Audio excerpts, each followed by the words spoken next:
একজন শ্রমিক সকাল ৮টা থেকে বিকেল ৫টা পর্যন্ত এই ধান কাটবে, তাকে রোজ দিতে হবে ১২০০ থেকে ১৫০০ টাকা।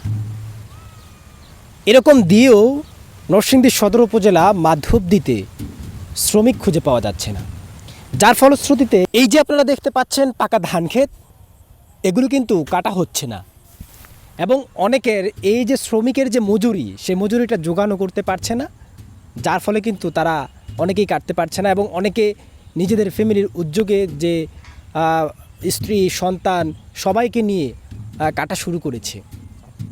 প্রিয় দর্শক, আমি একটি শিল্পাঞ্চলের নরসিংদীর কথা বলছি, অর্থাৎ এখানে কিন্তু কৃষিকাজটা খুব কম হয় এবং এই অঞ্চলের মানুষজন বিভিন্ন ব্যবসার কাজে জড়িত। তবে যারা কৃষিকাজ করেন তারা কিন্তু বেশিরভাগই হচ্ছে একদম নিম্নবিত্ত পরিবারের।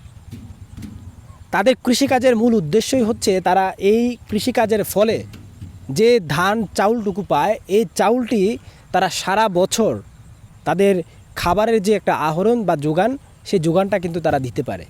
অর্থাৎ ঘরে যখন চাউল থাকে, সে ভাত রান্না করে বাইরে থেকে পাতা বা শাক এগুলো নিয়েও কিন্তু আসলে যে খাবারের যে চাহিদাটা, সেই চাহিদাটা কিন্তু তারা মেটাতে পারে।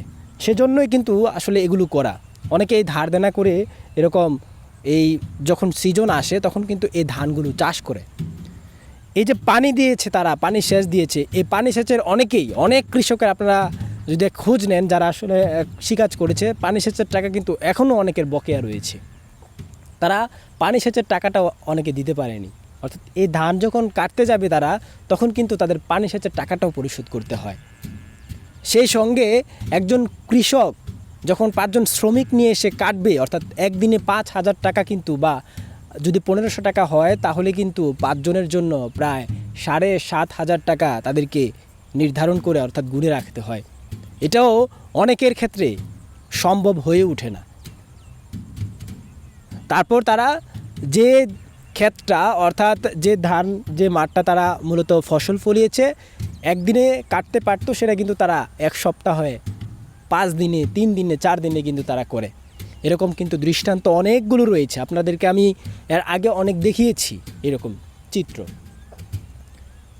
এই যে তারপরও মনের মধ্যে উৎফুল্লতা কাজ করে না, তার কারণ, সবচেয়ে বড় কারণ হচ্ছে যে কৃষক তার ন্যায্য দামটুকু পায় না, মূল্যটুকু পায় না।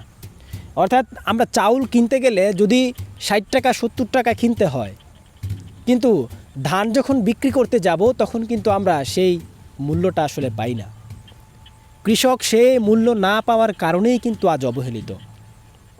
অর্থাৎ সিন্ডিকেটের দৌরাত্মে চাউলের দাম বাড়লেও ধানের দাম কিন্তু বাড়ে না।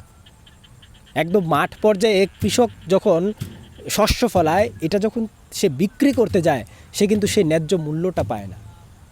আর যদি ন্যায্য মূল্যটা পেত, সে উৎফুল্লতার সহিত, অর্থাৎ সে কিন্তু ঋণ করেও এই কাজগুলো করত। তবুও অনেকে করে, তার কারণ তার পরিবার নিয়ে তাকে সারা বছরের খাবার আহরণ করতে হবে। আমাদের দেশের কৃষিকাজগুলো দিন দিন নিরুৎসাহিত হচ্ছে। দিন দিন কৃষকরা এই কৃষিকাজ থেকে মুখ ফিরিয়ে নিচ্ছে।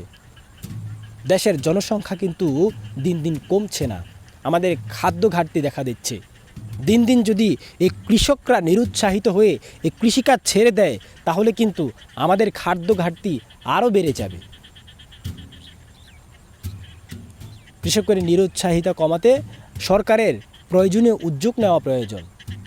সরকারকে বিশেষভাবে নজর দিয়ে কৃষক যেন তার ন্যায্য দামটুকু পায়, সেদিকে খেয়াল রাখতে হবে। এই কামনায় আজকের মতো এই পর্যন্তই।